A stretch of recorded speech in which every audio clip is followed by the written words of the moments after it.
Saudi அரேபியாவோட Prince சுல்தான் விமான தளத்து மேல Iran நடத்தின ஒத்தை தாக்குதல்ல அமெரிக்கா கதறிக்கிட்டு இருக்கு.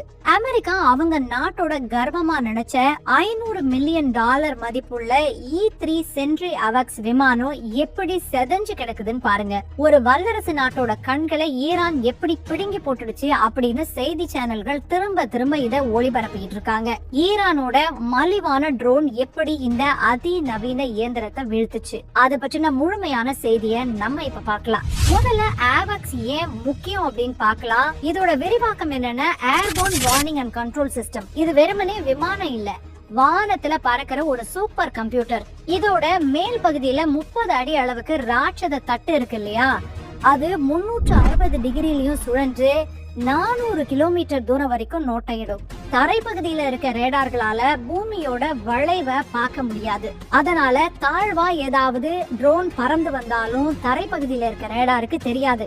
ஆனா 30,000 அடி உயரத்துல இருந்து பார்க்கக்கூடிய இந்த ஆவாக்ஸ் விமானத்தால ஈரானோட தாழ்வா பறந்து வர தற்கொலை ட்ரோன்களை சரியா கண்டுபிடிக்க முடியும். இது வெறும் ரேடார் மட்டும் இல்ல, தரை பகுதியில இருக்கிற மலைகள் இல்லைன்னா கட்டிடங்களுக்கு இடையில மறைஞ்சு வரக்கூடிய சின்ன ட்ரோன்களை கூட பல்ஸ் டாப்ளர் தொழில்நுட்பம் மூலமா துல்லியமா அடையாளம் காட்டிடும்.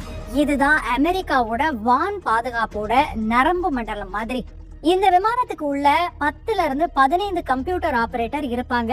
திரையில தெரியக்கூடிய ஒரு விமானம் நம்மளோடதா இல்லனா எதிரியோடதா அப்படிங்கறத நொடியில கண்டுபிடிச்சு உடனடியா தகவல் அனுப்பிடும். அந்த தகவல் அனுப்புற முறையும் பாத்தீங்கன்னா லிங்க் 16 டேட்டா லிங்க் அப்படின்னு சொல்றாங்க.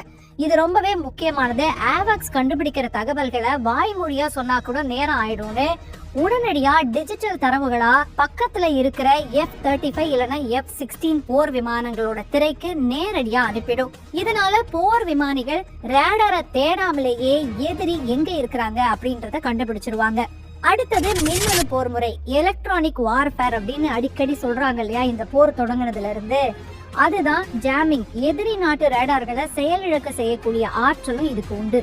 அப்புறம் எதிரிகள் ஏவுகணைகளை ஏவுனா அதை திசை திருப்பக்கூடிய சைரன் மற்றும் சாஃப் இல்லனா பிளேர் அமைப்புகளும் இதுல இருக்கு. அந்த அளவுக்கு தொழில்நுட்ப ரீதியா அமெரிக்காவுக்கு கை கொடுக்கக்கூடிய ஒரு விமானம் இது. சரி, ஈரான் எப்படி இதை சாதிச்சுச்சு? ஈரான் ஒரு தந்திரமான ஆட்டத்தை ஆடுச்சு. அமெரிக்கா கிட்ட மொத்தம் 16 ஆவாக்ஸ் விமானம் இருக்கு. அதுல ஒண்ணுதான் இப்படி செதஞ்சு கிடக்கிறது. ஈரான் ஒரே நேரத்துல 29 சாகித் ட்ரோன்களை ஏவுச்சு. இது ரேடாருக்கு தெரியாம ரொம்ப தாழ்வா, அதாவது லோ ஆல்டிடியூட்ல வந்துட்டு இருந்தது. அப்படி பறந்து வந்துட்டு இருந்த ட்ரோன்களை அமெரிக்காவோட பேட்ரியாட் ஏவுகணைகள் தடுத்து நிறுத்திக்கிட்டு இருந்தது. அந்த சமயத்துல ஈரான் திடீர்னு 6 பாலிஸ்டிக் ஏவுகணைகளை ஏவுச்சு. ஓடுதளத்துல தயாரா இருந்த ஆவாக்ஸ் விமானத்தின் மேல ஒரு ஏவுகணை நேரடியா வந்து பாஞ்சதுல அந்த விமானம் 2ஆ பிளந்துருச்சு. ஆவாக்ஸ் விமானம் மட்டும் இல்ல, KC-135 அப்படிங்கிற எரிபொருள் நிரப்புற விமானங்களும் குறைஞ்சது 3 விமானங்கள் இதுல அழிக்கப்பட்டுச்சு. இது ஏன் முக்கியம் அப்படின்னா, ஒரு போர் விமானம் வானத்துல தொடர்ந்து சண்டையிடணும் அப்படின்னா இந்த KC-135 ஸ்ட்ராட்டோ டேங்கர்ஸ் விமானம் தான் தொடர்ந்து அதுக்கு எரிபொருள் கொடுத்துக்கிட்டே இருக்கும். போர் விமானம் பறக்கும் போதே KC-135 ஸ்ட்ராட்டோ டேங்கர் அதுக்கு எரிபொருள் நிரப்பும். இப்போ இது அழிக்கப்பட்டதுனால அமெரிக்க விமானங்களோட செயல்பாட்டு எல்லை ரொம்பவே குறைஞ்சு போச்சு. அமெரிக்காவோட வான்வழி பார்வையே மொத்தத்துல பறிபோன மாதிரி ஆயிடுச்சு. இந்த ஒரு விமானத்தோட இழப்பு அமெரிக்காவுக்கு ஈடு செய்ய முடியாதது. ஏன் தெரியுமா? ஒரு விமானத்தோட விலையே 4200 கோடி.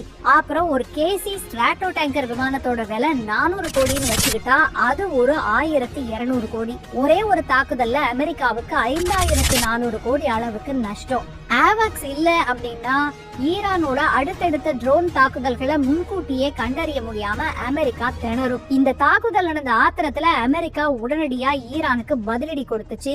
தன்னோட B-2 ஸ்டெல்த் விமானங்களை அனுப்பி ஈரானோட நிலத்தடி ஏவுகணை தளங்களை அமெரிக்கா தாக்குச்சு. முழு பலத்தோட வான்வழி தாக்குதல்களை நடத்த முடியாத காரணத்தினாலதான் அமெரிக்கா இப்போ தரைவழி தாக்குதலை தேர்ந்தெடுத்து இருக்குதோ அப்படிங்கிற சந்தேகம் வந்திருக்கு. ஆனா ஈரான் அதுக்கும் முன்கூட்டியே பதில் சொல்லிட்டாங்க. தரை வழியா வர்ற அமெரிக்க படைகளை வெல்கம் டு ஹெல் அப்படின்னு ஈரான் வரவேற்குது. இன்னும் என்னவெல்லாம் நடக்க போகுதோ தெரியல. நீங்க என்ன நினைக்கிறீங்க? உங்க கருத்துக்களை கமெண்ட் பகுதியில பதிவு பண்ணிட்டு போங்க.